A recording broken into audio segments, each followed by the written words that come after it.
My name is Lois Morris. The address of this house is 20 Derrett Place, St Martin's, Christchurch. The year I came here was 1975. I would have been 9. I would have been 7. I was 1 year old. We bought this house from people called the Hannahs. It's meant the world to me. This is where my family grew up. We've had many a social gathering, a wedding. It was my eldest son's wedding, John, and it's just been my haven. That's the family home.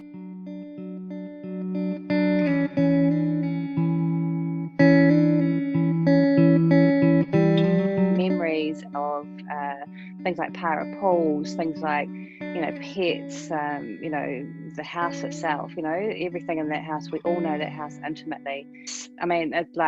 Gosh, how do you sum up 40 mumble years in just a few sentences?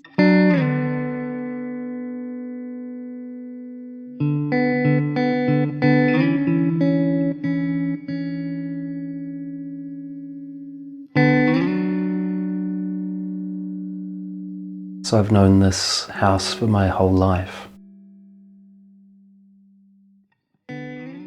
Oh, it's tough, to leave, to leave the old home. Obviously, we've all had our childhoods here and watched our own children spend time here too.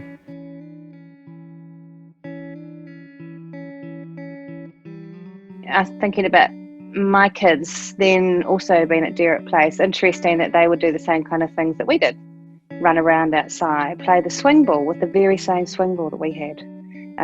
Granddad would go into the workshop and get the same stuff out that we had because he was meticulous, of course, in looking after everything. Yeah, we just run along the hallway and annoy grandma heaps and just doing childish things. Before the balustrade was put on the deck, just jumping off that and racking up Freya. Me and William had a tradition of every time that we'd be there at the same time, we'd always try and wreak some havoc.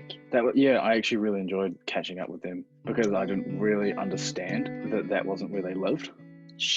But that one time we pulled out the water slide and accidentally dug about that deep hole into Grandma's lawn. And then it was a really nice time hanging out with all of them and connecting with them. But yeah, we got really close, us four. I guess in that house aided the friendship and the family connection that we had. I see a family gathering spot. Just going around and seeing the whole family together collectively and just catching up and having a good time. I see comfort and I see memories of my children growing up and my husband working on the house all the time.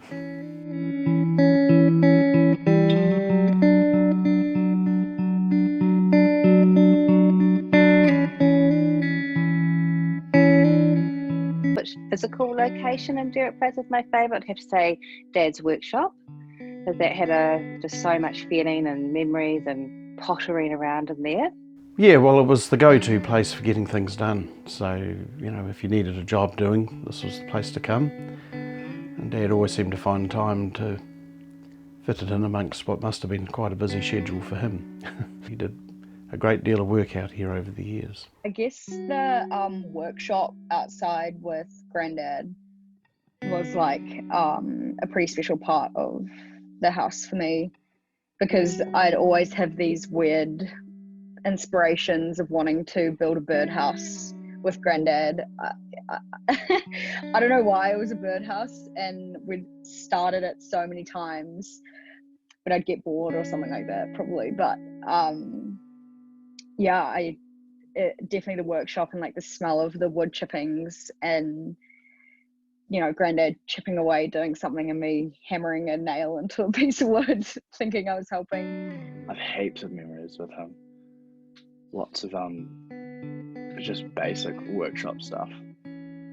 I think he gave me the anvil one day, and I just spent the whole day just hammering nails into bits of timber and enjoying myself while he was there, probably doing something amazing that I couldn't comprehend to this day, and just thinking I was the absolute man, and not being able to touch the table saw, which when we saw it, when we had to take it to the workshop, definitely violated a couple of safety rules.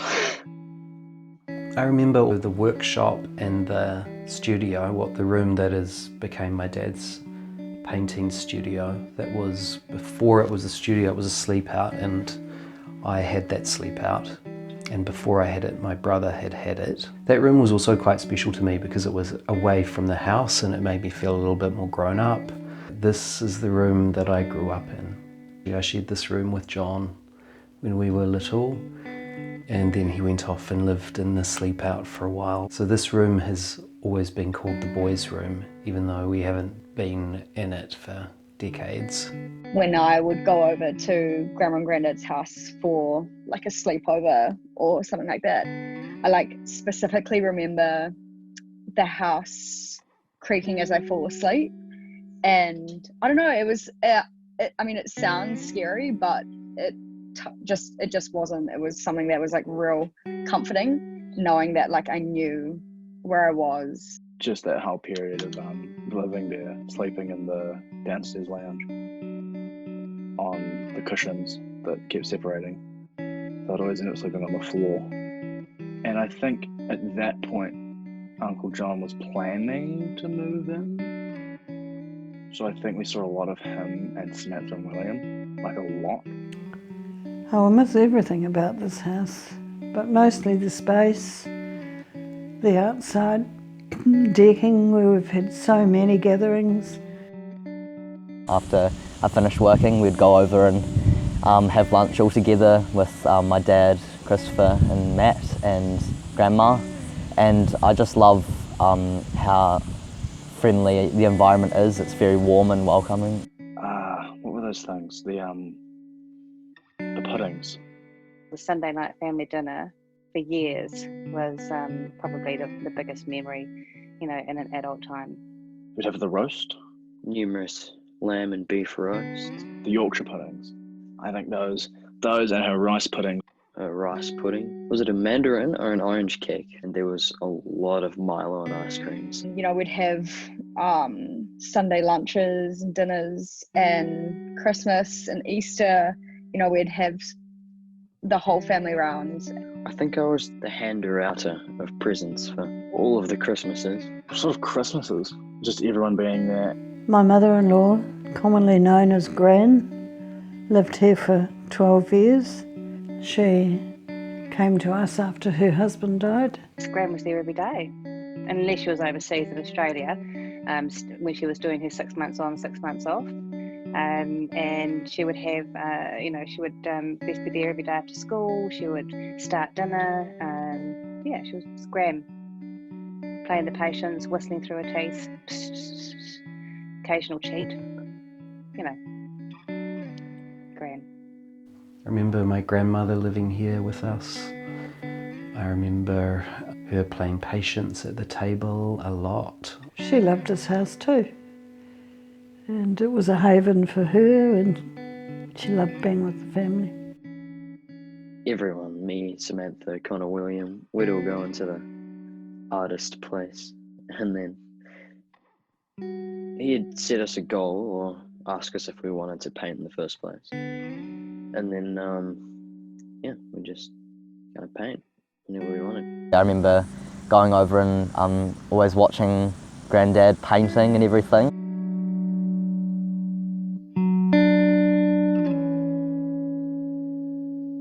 That's a really nice, important memory for me. The big painting is a picture of Bath. We went to Bath and we stood and looked at that scene earlier on the coldest morning there'd been. Brian was very entranced with it and took a photo and came home and painted it. Funnily enough, it's this big painting that's worrying me. I just need it. I remember the original garden, which was very wild, and there were lots and lots of trees, and we used to have tree houses. Over the years, Dad and Mum removed a lot of the garden in the middle of the property and slowly formed it into the garden and the rockery that you see now. We loved the garden. It was a place of enjoyment for us both. We put low walls around various parts of it, paved various parts of it, and put a glass house in. I loved my winter daphne, which is a beautifully perfumed plant. And I actually love the untidy hedge full of honeysuckle. I love the whole garden, really. And I'm sad to be leaving. It's nice and quiet and peaceful, and that's what I love most about the house. It'll be sort of weird moving forward without sort of like that base, the home base, you know? I guess it just means a place where family comes to connect and meet up and create memories. Yeah, there's a lot of connections, really. We have spent a lot of decades here, you know. I mean, obviously the kids grew up, moved out of home, but we're all in Christchurch, and so we've all retained a really strong connection with the house. So as adults as well, this has been a very important spot for us. It is really sad to think that we'll never be able to have those memories again. It'll leave a big hole for us. It's family, friends, community, and the biggest part of my life anyway, in that one physical location. There's just so many memories, of course, for our whole life. But it was always our sanctuary, I think.